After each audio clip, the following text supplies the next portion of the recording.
নমস্কার, তনয়াস রোজকার রান্নায় আরও একবার আপনাদের স্বাগত।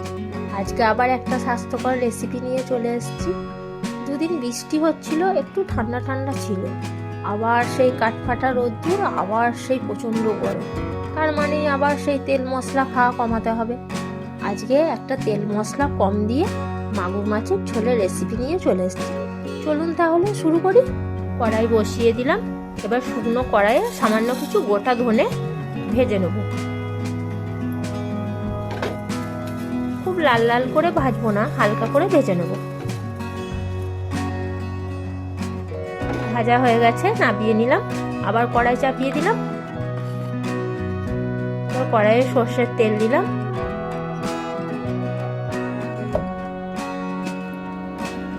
মাগুর মাছগুলো আমি আগে থাকতে ধুয়ে ভালো করে নুন, হলুদ, লঙ্কার গুঁড়ো আর কিছুটা সামান্য সর্ষের তেল মাখিয়ে রেখেছিলাম।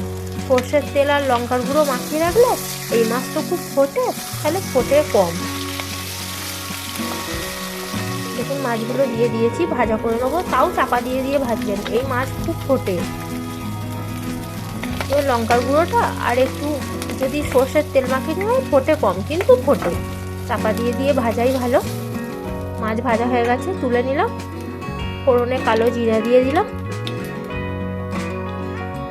এবার লম্বা লম্বা করে আলু কেটে রেখেছিলাম, আলুগুলো দিয়ে দিলাম তেলের মধ্যে, ভাজা করে নেব।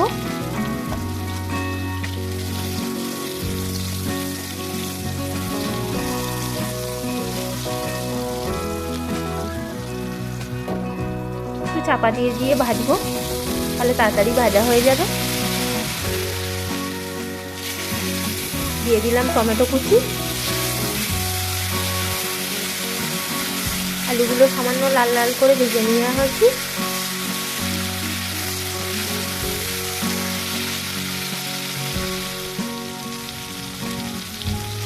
টমেটোটাও আলুর সঙ্গে ভেজে নিয়েছি। এবার যে ধনেটা আমি ভেজে রেখে দিয়েছিলাম, সেই ধনেটা আর সামান্য আদা আর একটা কাঁচা লঙ্কা আমি পিষে নিয়েছি, সেই বাটাটা দিয়ে দিলাম।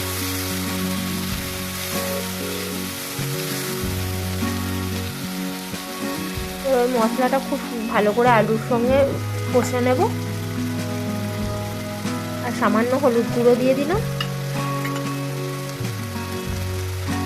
আর সামান্য লঙ্কার গুঁড়ো দিয়ে দিলাম। আপনারা না চাইলে লঙ্কার গুঁড়োটা নাও দিতে পারেন, যেহেতু ওটা কাঁচা লঙ্কা বাটা আছে। কেউ যদি বেশি ঝাল খায় তাহলে কাঁচা লঙ্কা বেশি করে দেবে। নুন দিয়ে দিলাম পরিমাণ মতো। এবার সব একসাথে ভালো করে কষবো। আর কোনো মশলা আমি দেবো না, ব্যাস এইটুকু মশলাই। সামান্য জল দিয়ে দিলাম। জল দিয়ে আলুগুলো আর একটু ভালো করে কষে নিলাম। একটু চাপা দিয়ে দিলাম।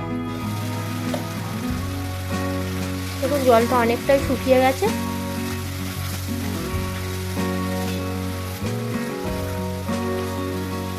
খুব ভালো করে কষে নিয়েছি। এবার পরিমাণ মতো জল দিয়ে দিলাম। একটু বেশি করেই জল দেব, যাতে আলুগুলো সেদ্ধ হয়ে যায়। আর এখানে তো পাতলা ঝোল হবে, তাই একটু বেশি করেই জল দেবো।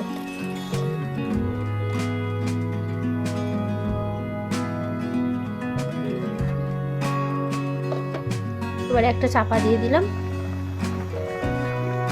চাপাটা খুলে নিলাম।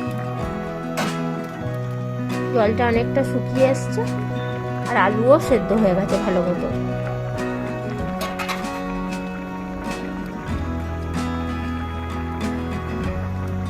এবার ভেজে রাখা মাছগুলো সব ঝোলের মধ্যে দিয়ে দেবো।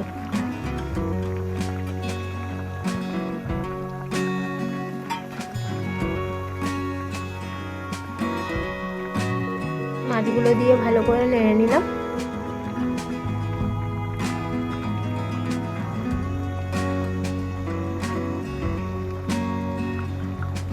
মাছগুলো দিয়ে যাতে আর একটু ফোটে ঝোলটা, তাই একটু চাপা দিয়ে দিলাম।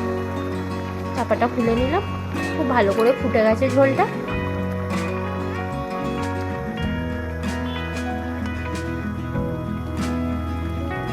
আলুও খুব ভালো মতো সেদ্ধ হয়ে গেছে।